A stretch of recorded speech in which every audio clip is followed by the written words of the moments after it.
نەبوخۆز نەسڕ بەسترین پاشای سەرزەوی لە زمانی عەرەبیدا بە چەند ناوێک ناسراوە.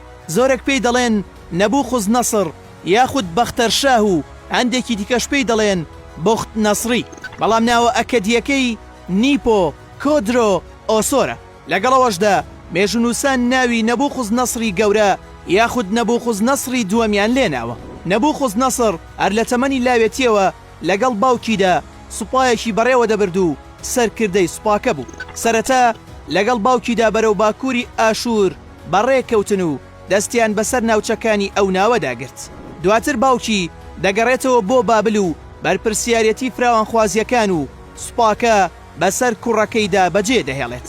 بەو شێوەیە نەبوخۆز نەسڕ لە فەرمانڕەواییکردنی دەوڵەتەکەیان بەردەوام دەبێ و لە یەکێک لە جەنگەکاندا بە ناوی کاک مێژدا ڕوبەڕووی ئاشووریەکان و میسریەکان دەبێتەوە و هەردووکیان دەبەزێنێت. بەڵام دواتر کاتێک باوکی پاشا نیپۆپۆپلاسەر دەمرێت، نەبوخۆز نەسڕ ناچار دەبێت بگەڕێتەوە بابل و لە دوای باوکی دەسەڵات بگرێتە دەست.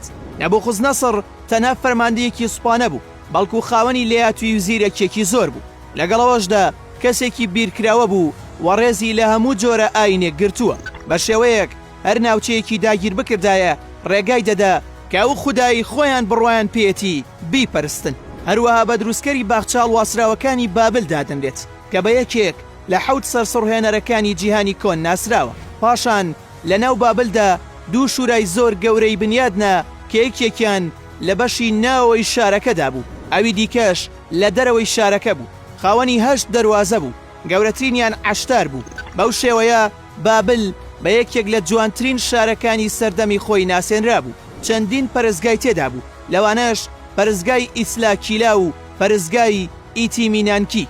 لە دوای 44 ساڵ لە دەسەڵات کۆچی دوایی دەکا و کوڕەکەی ئەمیل مەردۆخ دەچێتە شوێنی لەبەر بەهێزی و فراوانخوازیەکانی بە چوارەم و بەهێزترین پاشای سەرزەوی ناوزەند کراوە.